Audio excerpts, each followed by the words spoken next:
Okay, you guys, today we're talking about the pros and cons of a protein skimmer. This was the first protein skimmer I ever used on my 75-gallon reef tank. First tank I ever built. So my only form of export was this Simplicity protein skimmer, which it did a good job. But I couldn't feed a lot like I do now with the algae scrubber. So I'm gonna go ahead and start with the pros of a protein skimmer. So the pros for me, of a protein skimmer for me are higher pH, better gas exchange, and other than that, higher pH, better gas exchange. Those are my pros. So really, this is going to be short and simple. So it ain't going to be really that long. The only reason I added this protein skimmer was to raise the pH because the pH was really low. Because my algae scrubber made by Clearwater that I got off BRS keeps the phosphates and the nitrates at 0. So I'm actually dosing. I'm going to go ahead and show you guys real quick. I'll be right back. I'm actually dosing this stuff right here. I don't know if this is picking it up. Neo Nitro for ultra low nutrient tanks. And I'm also this is the nitrate part, and I'm also dosing the phosphate one. But I have that. I put it in a container, and it's dosing off of my auto doser. This I only dose twice a week. And the phosphates I dose every other day, so I use a doser for that. That's how well that algae scrubber works. Now, the cons of a protein skimmer.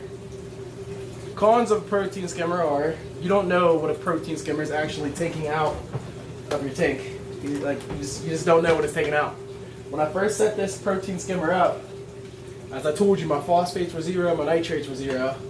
Dude, within 2 days, dude, it was just filled with this coffee. It looked like coffee. It was that dark. And I just got, and I feed heavy.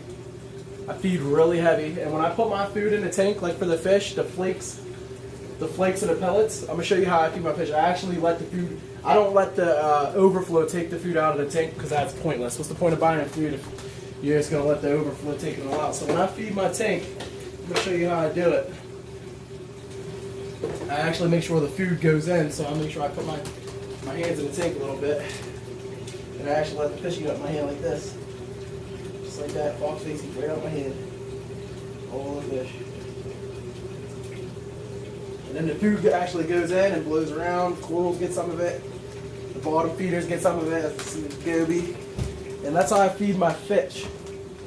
So I make sure the protein skimmer is not taking out all the food that I'm putting in. So that's it. That's the con. The con is you do not know what your protein skimmer is taking out. You know, it's taking out the aminos that you're putting for your corals.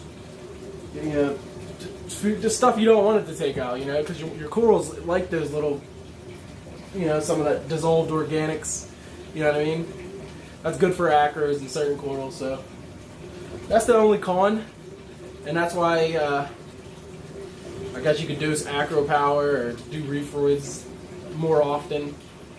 Just make sure if you're doing it, you're target feeding, and then you know your corals are getting that for sure, and it's not exactly just being taken out by the protein skimmer. So target feeding is like the best thing for that. So I guess there ain't too many pros and cons. There's probably more, but I'm just doing this right off the top of my head. I didn't write this down. This is just what I see every day. So my pH went from 7.4 to 8.2 within a week. Well, actually, it was a couple days. But the protein skimmer, very good for gas exchange. So my thoughts on it: should you have a protein skimmer? Yes. If you got low pH or your pH 7.8 or 7.9, definitely, because it's definitely going to rise. It's definitely going to raise your pH by at least 0.2 or 2 parts per million. So yes, I do think you should use a protein skimmer. When I first actually put this protein skimmer on, I took the cup off and just let it overflow. Which it did work, but I don't have no baffles in the sump. This is just a 30-gallon Petco tank that I have in here. It does the job. It does what it needs to do. I don't need no fancy sump. The bubbles were coming into the display, so I said, you know what, I'm just going to put the cup on because I didn't want a whole bunch of bubbles all through my display. So, yeah. So yeah, and if you do a skimmerless tank without a skimmer, because you can do it. You can have a beautiful tank with a skimmerless tank. But you might deal with pH issues. But if you do it, the only way you can do it is if you have a refugium or an algae scrubber. Or if you're just doing water changes every single day. Because your nutrients will build up fast if you don't use a protein skimmer and you don't have like a secondary, like an algae scrubber or a refugium. The protein skimmer on my tank is actually the secondary. Yeah, because my primary is definitely my algae scrubber. My algae scrubber works wonders. I only have to like maintenance the algae scrubber like once a month. Unless I want to, I can maintenance it once a week, but I usually do it like once every couple weeks. Other than that, guys, that is the update on the tank. The lights are just now coming on. This one's not on yet.